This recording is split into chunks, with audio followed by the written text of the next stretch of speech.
आज हम लोग अध्याय 6 रेखाएं और कोण का अध्ययन करेंगे। तो सबसे पहले जानते हैं कि रेखा किसे कहते हैं। ठीक है, तो एक रेखा को खींचने के लिए न्यूनतम 2 बिंदुओं की आवश्यकता होती है। जैसे एक बिंदु ये है और एक बिंदु ये है, इन दोनों को अगर हमने मिला दिया तो ये एक हमारी क्या बन गई है, रेखा बन गई है। ठीक है, अब उसी प्रकार आगे लिखा है कि एक कोण को बनाने के लिए न्यूनतम 2 रेखाओं की आवश्यकता होती। एक रेखा भी मैंने ये खींची, अगर एक रेखा और इसी को मिलाते हुए खींच दे तो ये एक कोण का निर्माण हो गया है। ठीक है, इस अध्याय में हम लोग क्या कोण और उनके गुणों का अध्ययन करेंगे। जब दो रेखाएं परस्पर प्रतिच्छेद करती हैं, प्रतिच्छेद का मतलब क्या होता है, जैसे एक रेखा ये हमने खींची और एक रेखा ये खींच दी, तो ये दोनों रेखाएं एक दूसरे को क्या कर रही हैं, बिंदु O पर प्रतिच्छेद करती हैं। और कोणों के उन गुणों का भी अध्ययन करेंगे जब एक रेखा दो या दो से अधिक समांतर रेखाओं को भिन्न भिन्न बिंदुओं पर काटती। एक तो हम इसका जब दो रेखाएं प्रतिच्छेद करती हैं, इनसे बनने वाले कोणों का अध्ययन करेंगे। जैसे यहाँ पर जब दो रेखाएं प्रतिच्छेद करती हैं तो एक ये कोण का निर्माण हो रहा है और एक इस कोण का निर्माण हो रहा है। इसी प्रकार एक कोण ये बन रहा है, एक कोण ये बन रहा है। ठीक है, तो इनका अध्ययन करेंगे। और फिर क्या करेंगे, अगर दो रेखाएं समांतर रेखाएं हैं और उन्हें एक कोई रेखा काट रही है, ठीक है, तो भी हम ये कोण जो निर्माण हो रहे हैं इनका अध्ययन करेंगे। ठीक, आगे रेखाखंड किसे कहते हैं। एक रेखा का वह भाग जिसके दो अंत बिंदु हो रेखाखंड कहलाता है। जैसे मान लो हमने ये एक रेखा खींची है, ठीक, ये एक रेखा खींची है। अब ये रेखा है, ये भी एक रेखा है, लेकिन जब हमने कहा रेखाखंड तो इसका मतलब अगर यहाँ से काट ले और यहाँ से काट ले, ये बी और सी, तो बी सी क्या हो गया, एक रेखाखंड हो गया। ठीक, आगे किरण। किरण रेखा का वह भाग है जिसका एक अंत बिंदु हो, एक किरण कहलाता है। अब जैसे ये एक रेखा थी ए बी, अब यहाँ से ये एक हो गया, तो ये इसका एक अंत, केवल एक ही अंत बिंदु है।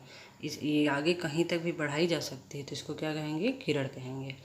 ठीक है, किरण को हम लोग इससे रिप्रेजेंट करते हैं। ठीक है, रेखाखंड को इस प्रकार रिप्रेजेंट करते हैं और रेखा को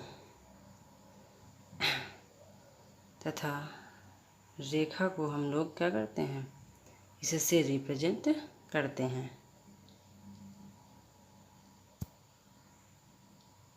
ओके, यहाँ पे शायद मैंने थोड़ा गलत लिखा है, ये रेखा को ऐसे व्यक्त किया जाता है। ठीक, आगे यदि तीन या अधिक बिंदु एक ही रेखा पर स्थित हो तो समरेख बिंदु कहलाते हैं। जैसे ये एक रेखा है, ठीक, ये, और यहाँ पे ए बिंदु है, ये बी बिंदु है और ये सी बिंदु है। तीनों बिंदु एक ही रेखा पर स्थित हो तो समरेख बिंदु कहलाते हैं।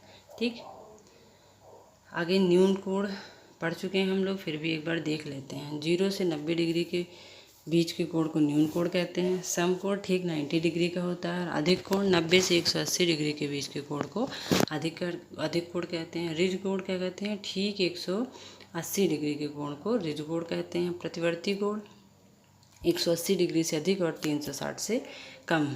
ठीक है, जैसे कि ये कोण क्या हो गया, प्रतिवर्ती कोण हो गया। ठीक है, आगे पूरक कोण, ऐसे दो कोण जिनका योगफल 90 डिग्री हो पूरक कोण कहलाते हैं। समपूरक, ऐसे दो कोण जिनका योगफल 180 डिग्री हो समपूरक कहलाते हैं।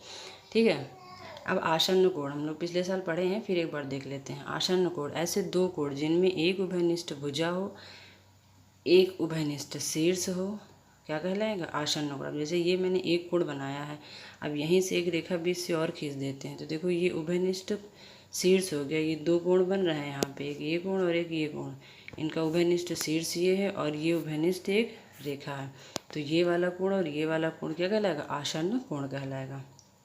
ठीक, आगे ये देखो यहाँ पे एग्जाम्पल भी मैंने समझाया है। ठीक है, रैखिक युग्म, ऐसे दो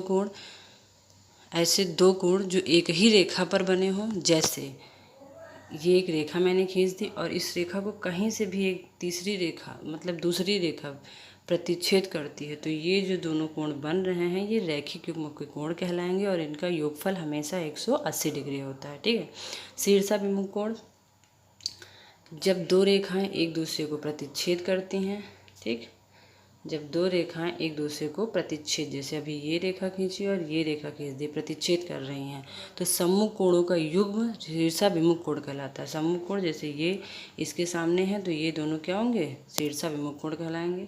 और इसी प्रकार ये कोण इसके सामने है तो ये शीर्षाभिमुख कोण कहलाएगा। यहाँ पे मैंने एग्जाम्पल दिया है, इसको समझ सकते हो, ठीक है। आगे है अप्रतिच्छेदी रेखाएं, ऐसी दो रेखाएं जो एक दूसरे को कभी ना काटें, ठीक है। जैसे कि ये रेखा और ये समांतर रेखाएं अगर हैं तो वो एक दूसरे को कभी नहीं काटेंगे, तो इनको हम अप्रतिच्छेदी रेखाएं कहते हैं। अगर इसी में प्रतिच्छेदी रेखाओं की बात आए तो ये और ये प्रतिच्छेदी रेखाएं कहलाएंगे, ठीक है। जो ना समझ में आया होगा उसको दोबारा से पूछ लीजिएगा। Okay, thank you.